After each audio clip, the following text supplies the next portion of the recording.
vamos a hablar del color y cómo influye este en la calidad de productos agrícolas. Entonces vamos a mirar de manera general quiénes son los responsables del color en los frutos y cómo se mide finalmente el color y qué parámetros se tienen en cuenta cuando hablamos de equipos industriales como espectrofotrómetros y demás. Entonces, empecemos. Les comentaba pues que los parámetros de calidad van más ligados a lo que uno percibe por medio de los sentidos. Entonces aquí hablamos de cualidades sensoriales. Y está el sabor, color, aroma, textura, que es el caso del tacto. Y pues cuando hablamos de cada uno de estos, estamos hablando de unos componentes que van fisiológicamente ligados a cada uno de esas cualidades sensoriales. Entonces yo pues espero que cuando hayan desarrollado su taller, pues hayan tocado pues estos temas que son más fisiológicos. Entonces, si hablamos de color, tenemos que obligatoriamente hablar de los pigmentos, que para el caso del color son los carotenoides, y vamos a mirar ahorita qué son. Para el caso del sabor, pues están los ácidos, los azúcares. Para el caso del aroma, pues están los compuestos volátiles. Y en el caso de la textura, tenemos que hablar de pectinas y otros polisacáridos. Este de textura lo vamos a ver el día viernes, la próxima clase. Entonces, cuando hablamos de estos parámetros que están involucrados directamente con estas cualidades sensoriales, pues tenemos que pensar en cómo se comportan a medida que un fruto va madurando. Entonces, todos estos compuestos cambian durante la maduración, tienen un comportamiento distinto y van asociados a la composición química del producto. Entonces, no en todos es igual, y de hecho lo vamos a ver ahorita con el color, que ustedes, pues, hay frutos rojos, amarillos, verdes, y cada uno de esos, pues, tiene su composición química propia y especialmente atribuida. Entonces, cuando hablamos de color, ¿a qué nos estamos refiriendo?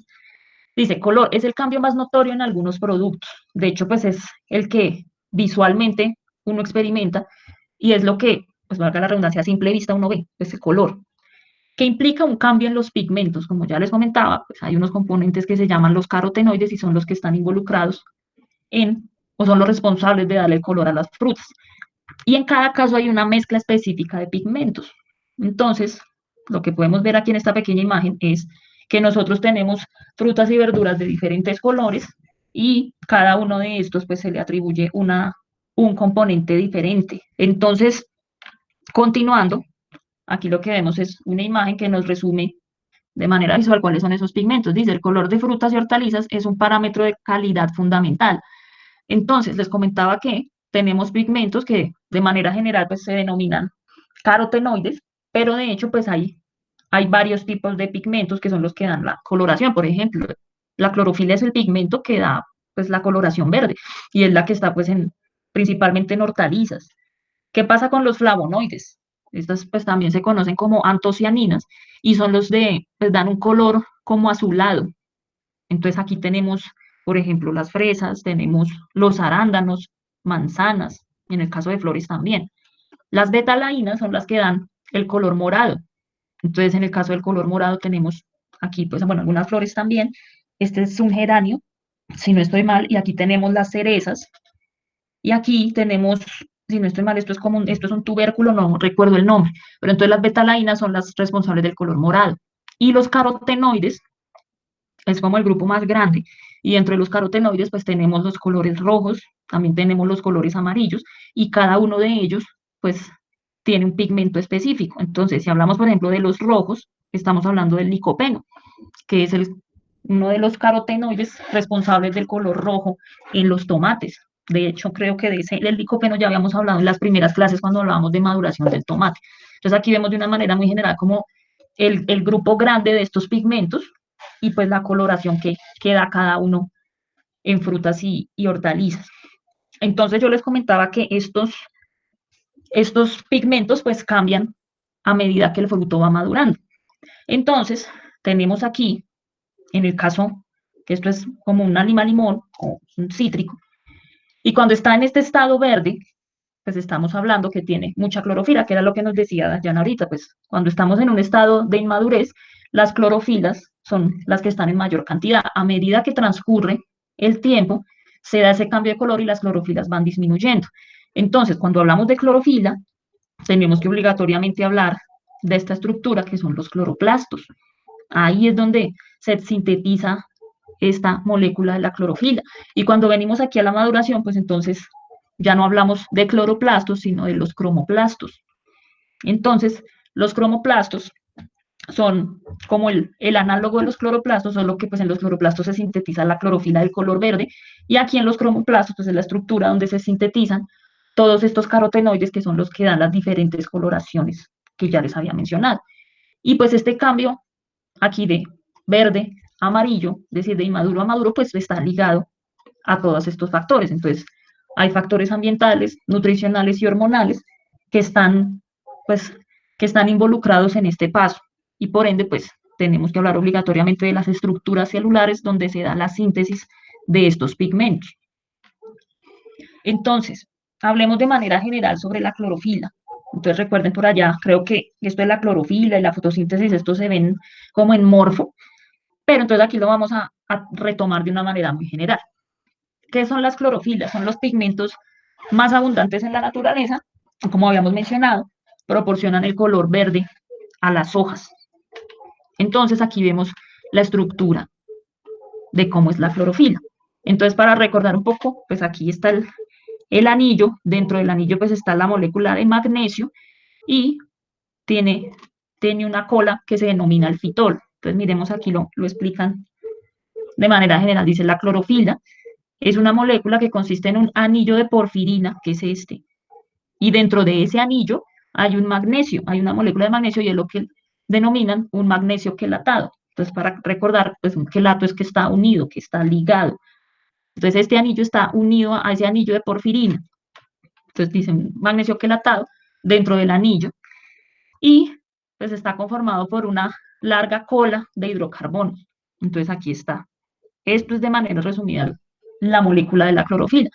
No sé si han visto, la molécula de la clorofila es exactamente igual a una molécula, pues a la sangre. La diferencia es que en vez de magnesio es una molécula de hierro, y eso es lo que da el color rojo, pero la molécula es exactamente la misma. Bueno, las clorofilas son los principales pigmentos captadores de energía lumínica durante la fotosíntesis. Entonces, ahí para recordar cómo es el proceso de fotosíntesis, y que estas pues, moléculas son las que están involucradas al 100% en este proceso, y están localizadas en las membranas de los tilacoides de los cloroplastos. Entonces, ustedes recuerdan cómo es que están conformados los cloroplastos, cómo es la estructura interna de un cloroplasto. Entonces, para que retomen allá ese concepto y volvamos aquí a revivir esta estructura. Entonces, acuérdense cuáles son las partes del cloroplasto. Entonces, tienen una membrana externa, una membrana interna, y dentro de esa membrana interna está todos estos componentes. Entonces, están los tilacoides es cada uno de estos disquitos que están aquí, y el conjunto de tilacoides es lo que se denomina como grana. Pues grana es la unión de tilacoides, y el espacio que hay entre, pues como el espacio aéreo, por así decirlo, o el espacio acuoso, que lo llaman aquí, pues se denomina estroma. Entonces, como decía aquí atrás, la clorofila se localiza en la membrana de los tilacoides, es decir, se localiza aquí. En cada uno de esos disquitos que se llaman tilacoides está ubicada esa molécula de clorofila. Bueno, entonces, ya habiendo hecho pues como un repaso de lo que es la clorofila y de la estructura, y de dónde se sintetizan, pues vamos a mirar qué son los carotenoides. Entonces, entremos en materia. ¿Qué son los carotenoides? Vamos a leer aquí qué dice textualmente. Pigmentos orgánicos solubles en grasa que se encuentran de forma natural en algas, plantas y algunas clases de hongos y bacterias. Entonces, son pigmentos orgánicos, y de hecho pues lo podemos ver aquí cómo son las estructuras de algunos de ellos. Está el licopeno, el betacaroteno y la luteína. Entonces son cadenas orgánicas solubles en grasa, o sea, liposolubles, y naturalmente se encuentran en las plantas. Y también pues algunos pues animales, pues hongos y bacterias, algunos, sí, pues no animales como tal, sino más bien como patógenos, se podría decir. Algunos pues las sintetizan. ¿Qué es lo que pasa con ellos? Uno no los sintetiza, el ser humano no los sintetiza, y por ende tiene que consumirlos en la dieta. Por eso es que es tan importante consumir frutas y verduras, porque si ustedes profundizaron en algún tema, bueno, en alguna parte del taller, como les decía ahorita, el valor nutricional o el componente nutricional es un parámetro de calidad. Y cuando hablamos de componentes nutricionales, Y si ahondamos más en lo que son los carotenoides, ustedes se van a dar cuenta que previenen muchas enfermedades. Entonces, que previenen el cáncer, que previenen problemas de próstata y tienen muchísimas virtudes, que de hecho si ustedes entran a buscar literatura sobre carotenoides, van a encontrar muchísimo. La importancia de consumir frutas y verduras porque el cuerpo humano no sintetiza esto y son indispensables para tener unas buenas defensas. Entonces aquí dice, solo se sintetiza en algas, plantas y algunos hongos y bacterias. Además, son los responsables de la mayoría de los colores en las plantas. Entonces, verdes, anaranjados, rojos, algunos, dice que algunos animales también lo presentan, pero para este caso vamos a mencionar exclusivamente pues plantas, frutas y vegetales, frutas y hortalizas. Entonces, los carotenoides son los responsables de darle la coloración a las frutas y a las hortalizas. Entonces ahí ya miramos de manera general como la estructura orgánica que tienen cada uno de esos, pero entonces miremos más a profundidad qué son. Entonces, los carotenoides pues es una familia de compuestos muy, muy amplia, aquí mayor a 600 compuestos, y son isoprenoides C40. Entonces, carotenoides hay muchísimos, los que yo les mostré ahorita era de una manera general para resumir como el color que se le atribuía a cada uno. Todos los carotenoides contienen dobles enlaces conjugados, aproximadamente entre 3 a 15. Y estos enlaces determinan pues las propiedades físicas, químicas y bioquímicas que tienen. Entonces, de hecho, pues aquí podemos mirar, esto ya es parte de química orgánica, todos estos enlaces dobles y dependiendo de estos enlaces, pues estos carotenoides van a tener determinados comportamientos físicos, químicos y bioquímicos. Existen dos grandes grupos, son los carotenos y las antófilas. Entonces, los carotenos son hidrocarbonos y las antófilas, pues también son hidrocarbonos, pero la diferencia es que tienen, aparte de eso, una molécula de oxígeno. Entonces, cuando se habla de carotenoides, piensen en que se dividen en dos, los carotenos y las antófilas. Y lo que los diferencia es que las antófilas, aparte de tener hidrocarbonos, pues tienen moléculas de oxígeno. En general, pues estos son los dos grupos principales de los carotenoides. Como ya lo comentaba, son sintetizados por las plantas en los cloroplastos o cromoplastos, que ya pues recuerdan la diferencia, los cloroplastos es donde se sintetiza la molécula de la clorofila y los cromoplastos es donde ya se sintetizan como tal los carotenoides o las moléculas compuestos que dan pues otros colores diferentes al verde. Entonces se sintetizan por las plantas y también pues en algunas bacterias y hongos o en animales como lo mencionábamos en la anterior diapositiva. Tienen funciones esenciales en los organismos fotosintéticos.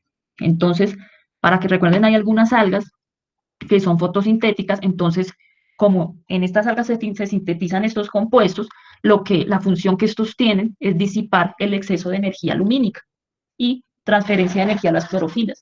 Entonces, estos organismos tienen esa capacidad o habilidad de disipar cuando hay un exceso de energía. Entonces, lo que hacen es, por medio de los carotenoides, hacen como esa disipación y evitan pues el calentamiento de ellos mismos, es decir, ellos se termorregulan y los responsables de eso pues en gran parte son los carotenoides, pues que estos organismos los pueden sintetizar. Y como parte final pues son los precursores del ácido abscísico y pues para recordar el ácido abscísico pues es la hormona vegetal que se denomina la hormona del estrés. Entonces, los carotenoides son los precursores del ABA, pues significa que a partir de ahí empieza la formación pues de esta hormona que es la que está involucrada en todas las respuestas cuando hay algún tipo de estrés. Bueno, entonces en esta imagen lo que vemos es otra como la inicial, el mapa que vimos, y vemos pues es de manera resumida cuáles son el nombre de los carotenoides que están implicados dependiendo del color. Entonces, si hablamos de colores blancos, más que todo, bueno, entre blanco y verde, estamos hablando de flavonoides, pero en este caso, bueno, verde, pues también tenemos que hacer referencia pues a la clorofila.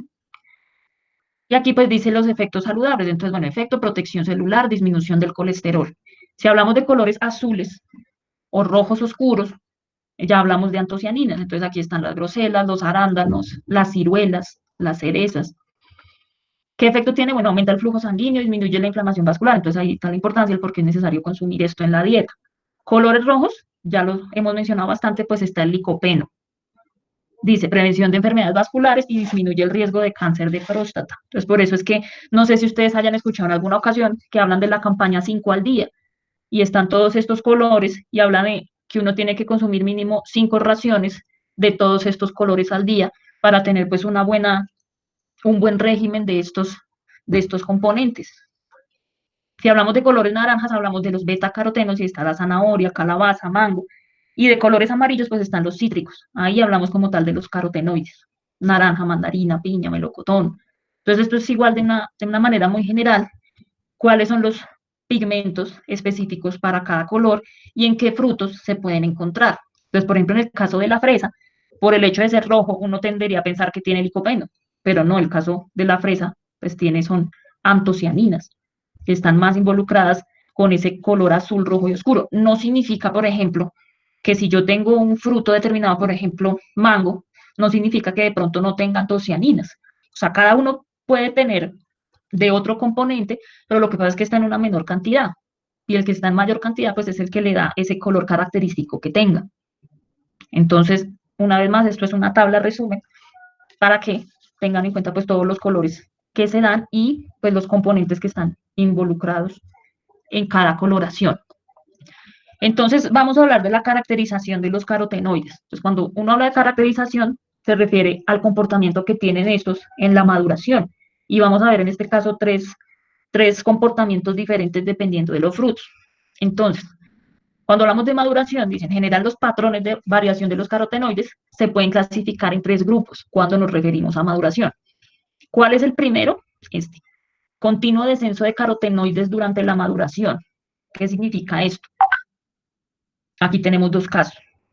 A medida que se va aumentando, o sea, que llega la maduración, pues los carotenoides van disminuyendo. Miremos este caso de la fresa, dice, la coloración del fruto es debido a pigmentos diferentes de los carotenoides, y era lo que les decía ahorita. Y uno por el hecho de verla que es roja, piensa que tal vez son licopenos, pero no es así. En el caso de la fresa, estamos hablando de antocianinas. Entonces, para este caso de la fresa, cuando va madurando, pues los carotenoides disminuyen. De hecho, sí puede tenerlos, pero van disminuyendo de tal forma que en la maduración el contenido es muy mínimo. Y tenemos este segundo ejemplo, que son frutos que tienen muy bajo contenido de carotenoides, como por ejemplo el pomelo blanco. Y aquí miramos en una gráfica el comportamiento de de los carotenoides en estos frutos a medida que llega la maduración. Entonces, aquí tenemos peel, se refiere a la cáscara. Aquí tenemos en el eje X el mes, es decir, bueno, el tiempo en que se acerca la maduración. Aquí, o sea, las bolitas blancas se refiere a la clorofila. Y aquí, los punticos negros son los carotenoides. Entonces, aquí vemos, por ejemplo, cómo en el caso de la clorofila, en general, pues va disminuyendo hasta el punto que llega casi a cero, viene aquí de 300 microgramos por gramo de peso fresco, y va disminuyendo a medida que llega la maduración. En el caso de los carotenoides, también ocurre lo mismo, pero esto es para determinados frutos, como por ejemplo la fresa o el pomelo blanco. Entonces, lo que pasa es que los carotenoides, pues igual, van disminuyendo, tienen, pues no ese comportamiento tan drástico como la clorofila, pero a la final disminuyen a medida que se acerca la maduración. Y es porque, en este caso de la fresa, pues son otros componentes, como las antocianinas, las que están involucradas en este color. No significa que no haya carotenoides, significa que el contenido es muy mínimo. Y esto aplica para estos 2 frutos que puse como ejemplo. Entonces, este es el primer escenario, que los carotenoides disminuyen a medida que se acerca la maduración. ¿Cuál es el segundo escenario? Pues que incremente. Continuo incremento de carotenoides para el caso de la pulpa de las mandarinas y las naranjas. Entonces, miremos aquí cómo se comportan hablando de la pulpa. Entonces, tenemos aquí el mes, clorofilas, y aquí los carotenoides. Aquí se comportan de manera diferente. Entonces, si miramos el caso de la clorofila, pues igual, la clorofila color verde, a medida que aumenta la maduración, va a disminuir. Entonces tiene aquí un patrón de comportamiento que baja, medio sube, pero en general se ve que hay una disminución y llega aquí a este punto donde finalmente el contenido es muy mínimo. ¿Qué pasa por el lado de los carotenoides? Aquí en esta parte, pues el contenido es muy bajo, pero cuando llega ya la maduración, en la pulpa, estamos hablando de la pulpa, empieza el incremento, y aquí está marcado con una flecha, empieza a incrementar ese contenido de carotenoides y por eso, acuérdense que carotenoides, pues, por ejemplo, los beta-carotenos para la naranja son los que dan ese color amarillo. Y estamos hablando específicamente de la pulpa. La cáscara ya vamos a ver que es otro comportamiento distinto. Entonces aquí es muy bajo y a medida que va madurando, aumenta el contenido de carotenoides en pulpas. Y el tercer caso es el comportamiento de la curva de maduración en el flaveo de las naranjas. Entonces dice, la curva de maduración tiene un mínimo en carotenoides en la transición de cloroplastos a cromoplastos. Y el ejemplo es el flaveo de naranjas. Cuando hablamos de flaveo, estamos hablando de la parte externa. Entonces, si ustedes piensen por un momento en un cítrico, cuando ustedes lo cortan, sale la cáscara, que la parte externa pues es la parte del color y la parte interna es como una capa blanca. Entonces la parte externa, la que da el color, que es la cáscara como corrugada, o que tiene como, sí, como una rugosidad, se llama flavedo. La parte blanca se denomina albedo, entonces o como o mesocarpio o endocarpio. Entonces, el flavedo es la parte externa y el flavedo y el albedo es lo que conforman la cáscara de un cítrico. Entonces, ya vamos a ver que en el flavedo o en la cáscara de las naranjas, pues la curva de maduración en cuanto a los carotenos tiene un comportamiento distinto. Aquí dice, tiene un mínimo de carotenoides cuando se pasa de cloroplasto a cromoplasto, es decir, cuando se pasa de clorofila a compuestos de color, carotenoides. Entonces miramos aquí, tenemos el tiempo, los meses, aquí a este lado pues la clorofila y aquí los carotenoides, el puntico negro. Entonces tenemos acá el mes y miramos aquí cómo descienden tanto clorofila como carotenoides a medida que transcurre el tiempo. Entonces, fijémonos, por ejemplo, en la clorofila. Van disminuyendo y la clorofila, de hecho, sí tiene un descenso notable cuando ya llega aquí la maduración. Y lo vemos aquí. De hecho, aquí está en verde y empieza a disminuir el color porque ya va perdiendo ese verde. Ahora miremos qué pasa con los carotenoides, que para el caso de las naranjas es el betacaroteno. Entonces, tienen también una ligera disminución aquí, pero hay una transición y es cuando empieza a cambiar este color, que es lo que en inglés se denomina turning, cuando pasa del verde y empieza a tener ya menos verde y más amarillo. Entonces aquí se nota ese incremento de esos carotenoides, pero este comportamiento es exclusivo del flavedo o de la cáscara. Entonces, esto para que lo pongan en comparación, aquí estamos hablando del mismo producto, que es una naranja, pero aquí hablamos de la pulpa. En la cáscara o flavedo tiene un comportamiento muy diferente y es esa curva de maduración que tiene un mínimo de carotenoides y luego cuando pasa de cloroplasto a cromoplasto, pues esta curva incrementa aquí en el tiempo, cuando se acerca la maduración. Entonces, no sé si vaya muy rápido, pero hasta este punto pregunto si hay alguna duda. Pues nadie me ha interrumpido, yo pues doy por hecho que van entendiendo, pero entonces ahorita al final, pues vuelvo a preguntar si tienen alguna inquietud hasta lo que hemos hablado en el momento. Bueno, entonces esto es para que recordemos un poquito lo de los índices de cosecha y lo de las tablas de color. Yo les comentaba pues que de hecho pues uno de los índices de cosecha que se utiliza pues es el color y se utilizan este tipo de tablas, que para el tomate también las veíamos. Entonces, como volviendo al tema de índices de cosecha, si uno habla de color puede ser muy subjetivo, pero cuando ya le pone un parámetro en cuanto a tablas, ya se vuelve más objetivo porque pone un determinado código para cada uno de los estados. Entonces uno dice, bueno, el ideal para cosechar es tal, o el 5 o el 6. Y esto es lo que lo vuelve diferente de un parámetro de calidad, porque normalmente se coge el color y se compara en este código de color que, por ejemplo, para el caso de la gulupa, el artículo que leyeron, pues comparaban el número de acuerdo al color y comparaban pues también el contenido de sólidos solubles, el pH, el peso, la densidad. Entonces un índice de cosecha es más estructurado para definir cuál es el ideal de cosecha. Un parámetro de calidad pues va simplemente ligado al color. Pero pues aquí esta tabla se las puse porque estábamos hablando de color y para que ustedes hicieran relación a todo lo que hemos hablado de los pigmentos. Entonces, esta también la habíamos visto, que era la del tomate. Entonces hablábamos aquí de una etapa 1, que yo les explicaba qué significaba cada etapa en cuanto al cambio de color. Entonces mencionaban que a medida que aumentaban las etapas, iban cambiando los porcentajes entre rojo y verde. Y entonces lo llamaban breaking, pink, turning, y eran todos estos, hasta llegar aquí a la máxima, que es cuando está 100% rojo, y mencionábamos que para el caso del tomate, pues los responsables son los licopenos. Tanto, si ven el tomate, pues se diferencia de un cítrico, porque el tomate es completamente rojo. Los cítricos, como lo vamos a ver en la otra semana, pues pueden tener, de hecho hay una práctica que se llama el desverdizado, y de seguro a ustedes les ha pasado cuando consumen una fruta, ustedes compran un cítrico y lo pueden ver verde, pero cuando lo pelan está completamente dulce. Entonces, eso es un efecto propio de los cítricos, y hay una práctica que se denomina el desverdizado, y ya lo vamos a ver más adelante. Entonces aquí, bueno, me salí un poquito para hacer referencia a que el tomate es 100% licopeno, y pues que si se compara con un cítrico, pues partiendo de la respiración y esto pues es completamente distinto. Entonces aquí para recordar de nuevo lo de las tablas de color y de cómo disminuyen en este caso pues la clorofila y aumentan los licopenos, que de hecho eso fue una pregunta del primer examen parcial.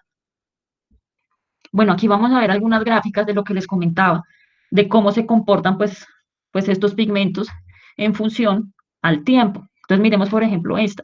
Dice cambios en el contenido de clorofila en cáscara y en la firmeza en la pulpa de los mangos durante el almacenamiento. Entonces tenemos aquí el tiempo de almacenamiento, aquí tenemos la firmeza que la están midiendo en fuerza de ruptura de la pulpa, en kilogramos fuerza por centímetro cuadrado, y aquí el contenido de clorofila en la cáscara.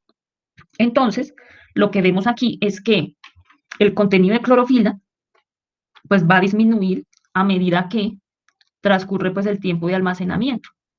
Estamos hablando de mangos, es decir, el color verde se va a ir perdiendo y por ende deben aumentar otros componentes. Entonces aquí vemos cómo la clorofila disminuye y por este lado pues vemos también cómo se comporta la firmeza en la pulpa.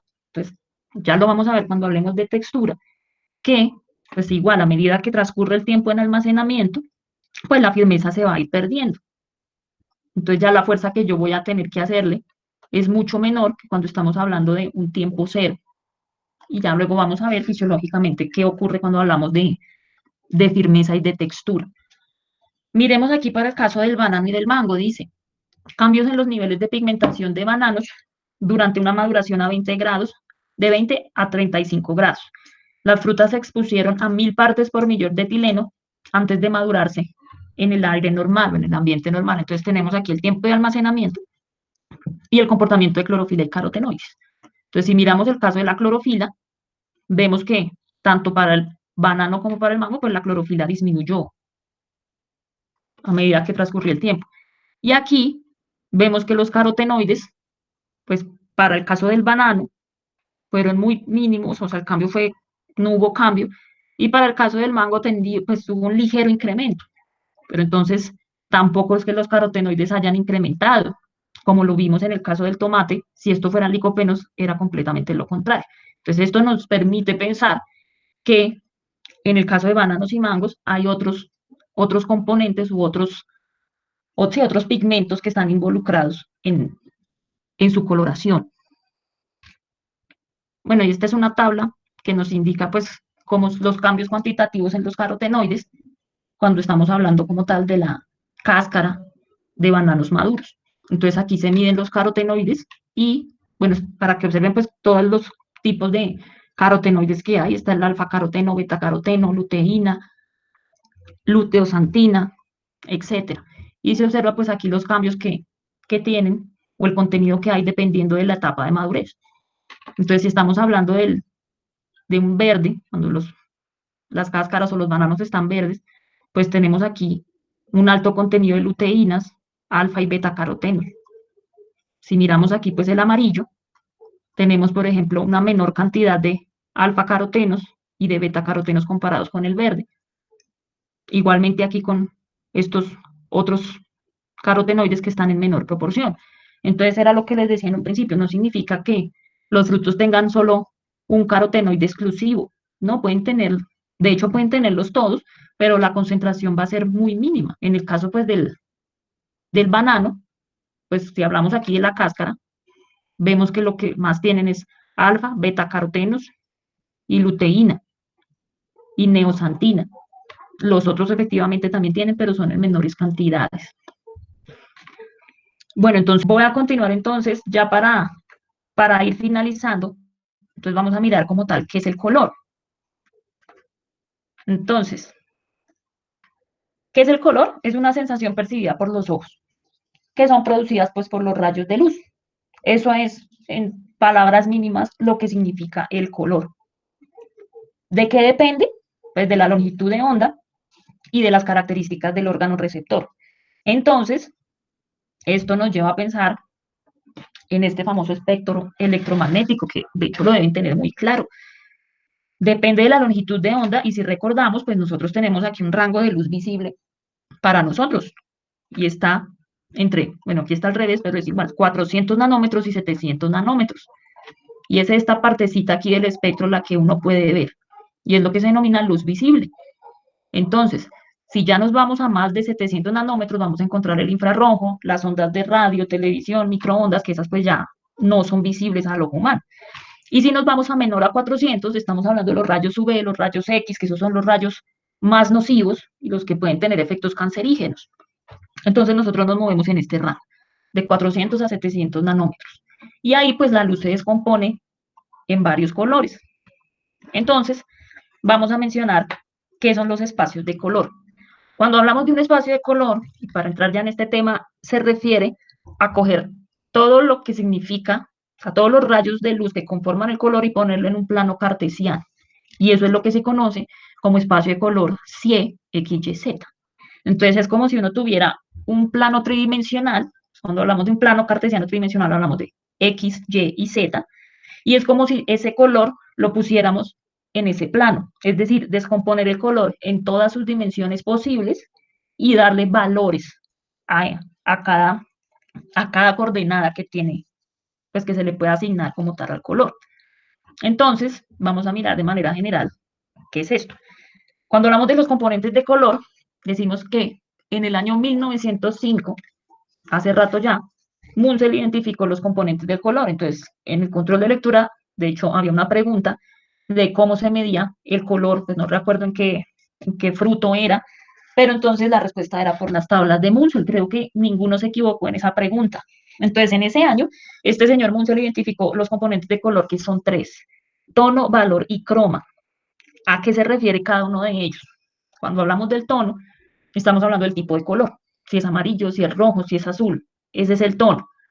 Si hablamos de valor, nos referimos a la luminosidad que tiene ese color, si son colores oscuros o colores claros, es decir, valor, luminosidad se refiere a qué tan blanco o qué tan negro es. Pues ahí, cuando hablamos de color como tal, es el tono, tipo de color. Valor es la luminosidad, es decir, qué tan blanco, qué tan negro es.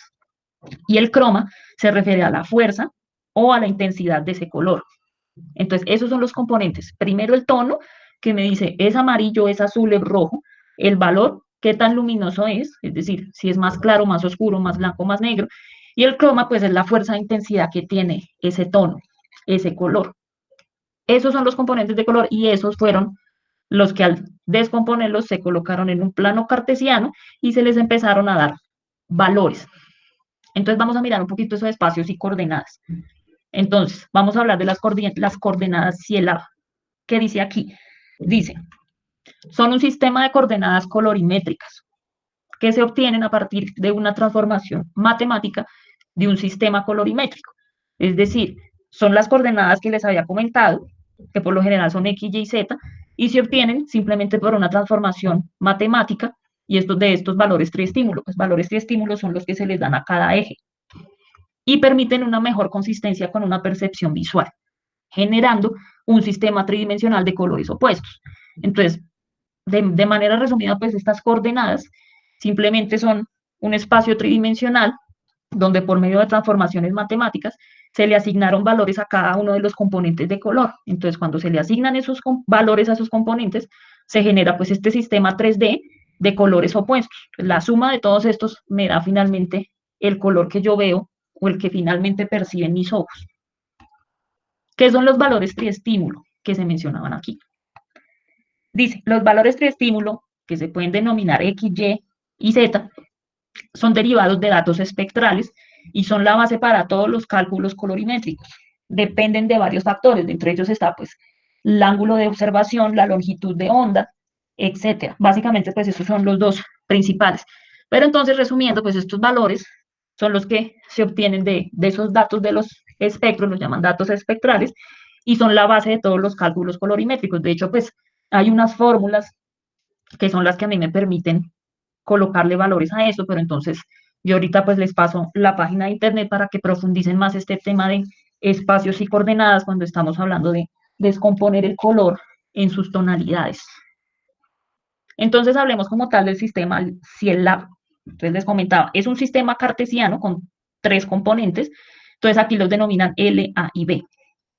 L es la luminosidad, es decir, la claridad. ¿Qué tan blanco es o qué tan negro es? Pues aquí lo denominan. Si es 0 es negro y si es 100 es blanco. Entonces la luminosidad son simplemente dos colores. Y estas A y B lo denominan coordenadas colorimétricas y forman un plano perpendicular a la luminosidad. Entonces, si miramos aquí este plano, esto es como poner esas coordenadas en el plano que les decía, en el plano cartesiano. Entonces aquí, este es como por ejemplo el eje Y, vamos a tener al L, es decir, qué tan blanco o qué tan negro es. Cuando ponemos en la coordenada colorimétrica o coordenada cromática, A, la estamos colocando en este eje, que sería como el eje X, y es qué tan rojo o qué tan verde es el color que estoy percibiendo. Entonces dice coordenada A. Si es mayor a, si es rojo, si A es mayor a 0, es decir, si está en este lado del plano, y es verde, si A es menor a 0, en este punto. Entonces, este es el A que me mide qué tan rojo o qué tan verde es el color que yo estoy analizando. Y si me voy a la coordenada B, es como el eje Z. Entonces, si estoy refiriéndome, o sea, la coordenada B es qué tan lejos o qué tan cerca estoy del amarillo o del azul. Entonces, si es mayor a 0, me estoy acercando al amarillo, y si es menor a 0, me estoy acercando al azul. Entonces, esto es de una manera gráfica, ver cómo se conforman o cómo está conformado pues, el sistema cartesiano LAB. Y lo veremos aquí pues de una manera más amplia. Entonces, cuando hablamos del L, estamos hablando de la intensidad, que es qué tan blanco o qué tan negro es. Si estamos hablando del A, estamos hablando aquí del eje X, qué tan rojo o qué tan verde es, que aquí de hecho se denomina negativo, porque imagínense que este es el plano cartesiano, aquí está el 0, y lo que es menor a 0 pues es negativo. Y si hablamos del eje Z, es la letra B, que es esta. Qué tan amarillo o qué tan azul es el cuerpo o el producto que estoy mirando. Entonces, al ponerlo en estas coordenadas, se les da un valor y dependiendo si es positivo o negativo, pues podemos mirar qué tan cercano o qué tan lejano está de alguno de estos tonos. Entonces, ¿para qué les comento todo eso? Porque este es el principio por el cual funcionan todos los equipos que sirven para medir el color, es decir, espectrofotómetros y colorímetros. Entonces, cuando yo tengo un equipo de estos y lo mido pues algún producto, esta es la base por la cual se mueven estos equipos y me descomponen el color en esas coordenadas. Entonces dice, estos equipos, espectrofotómetros y colorímetros, pueden cuantificar estos atributos de color. Determinan el color de un objeto dentro del espacio de color y muestran los valores para cada coordenada. Entonces lo que hacen es descomponer cada una de estas coordenadas y dependiendo del valor, yo sé qué intensidad tiene, es decir, qué luminosidad tiene, qué tan cercano o lejano está del rojo, del verde o del azul, dependiendo de la coordenada que esté mirando. Entonces miremos, por ejemplo, aquí, esta imagen. Este es el eje que ya les había comentado. Si me acerco, bueno, al amarillo, azul, rojo, verde. O sea, es como la escala de color, pero vista desde arriba, porque aquí en el centro estamos mirando qué tan blanco y qué tan negro es, que es lo de la luminosidad. Entonces, cuando yo pongo un fruto en un producto en un equipo, como un colorímetro, me va a arrojar unos valores. Entonces, si yo, por ejemplo, coloco una manzana así, me va a arrojar estos datos. Me va a arrojar un L, un A y un B, que cuando yo lo ubique, pues en esta escala cromática, me va a indicar en qué punto está mi producto. Entonces, si yo tengo una manzana, pues tal vez lo ideal es que sea roja, es decir, que se me ubique en esta zona. Bueno, si estamos hablando de una variedad, pues roja. Para este caso, cuando se hace esta medición con estos valores, me apunta en este sector. Obviamente uno tiene que tener como algunos valores de referencia y uno dice, pues el ideal mío seguramente va a estar aquí y lo mejor o lo óptimo es que no se me mueva de este rango, que no vaya a resultar por aquí o de pronto muy verde. Y este es el principio, como les decía, de los equipos que miden colorimetría en, en post cosecha. Entonces, aquí yo les dejo la página de internet para que ustedes profundicen más este tema de la colorimetría. Entonces, si ustedes pueden ver, es una página de Konica Minolta, que es la misma empresa de las cámaras fotográficas y todo esto. Entonces, ellos tienen muy bien definido todo este tema del color, de las coordenadas y lo que les acabo de comentar. De hecho, los espectrofotómetros y colorímetros, ellos también los comercializan, los de Konica. Bueno, cuando hablamos de diferencias de color, ¿a qué nos referimos? Les comentaba ahorita, cuando uno hace una comparación, uno debe tener un estándar. No debe decir, mi color debe estar dentro de estos rangos o el ideal. Entonces, el color de una muestra debe cumplir con el estándar. Entonces, cuando yo tengo dos muestras, yo debo identificar claramente pues las diferencias entre la una y la otra y compararlas con el estándar. Y esto es muy necesario y muy importante antes de la producción masiva. ¿A qué se refiere esto? Si yo, por ejemplo, tengo unas frutas que son muy similares a simple vista, resulta que si yo las comercializo así, puede que para el consumidor eso no resulte muy agradable. Entonces, si el consumidor no queda satisfecho, ¿yo qué voy a tener? Pérdidas. Y por ende se me van a incrementar los costos de producción.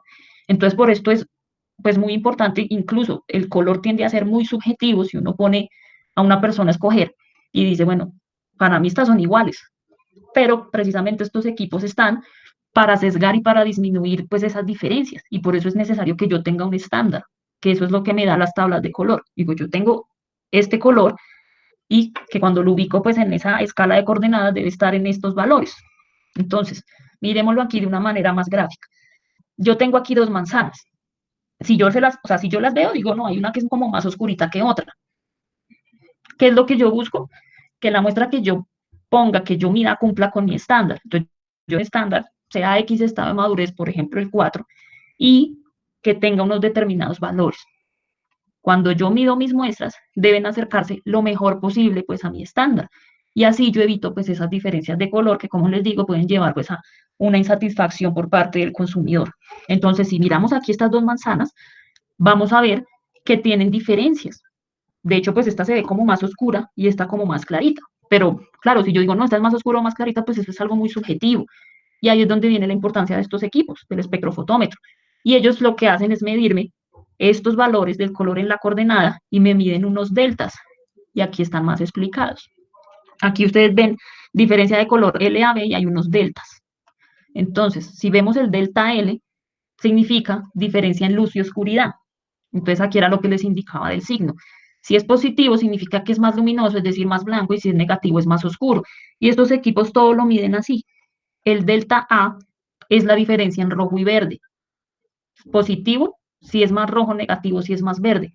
Entonces, observen aquí el delta A es negativo. ¿Qué significa este? Que este va a tener más inclinación hacia el verde que este.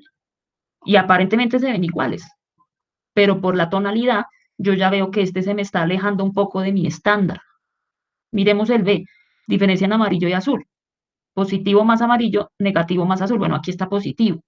Aunque para el caso de frutas, pues uno mira más es entre rojo y verde. Como les digo, ya depende del pigmento que uno esté mirando. Por ejemplo, para amarillo y azul, seguramente vamos a mirar los frutos que tengan antocianinas. Por ejemplo, la fresa. O por ejemplo, los arándanos. Miremos aquí este último. Delta E es la diferencia total de color, es decir, la diferencia sumando pues todos estos. Intensidad, rojo, verde, amarillo y azul. Entonces esta parte era para mostrarles pues la importancia que tienen pues estos equipos y mostrarles que un parámetro de calidad como el color se puede descomponer en sus fracciones más mínimas poniéndolo en una coordenada de plano cartesiano. Y este es el principio por el cual los espectrofotómetros funcionan.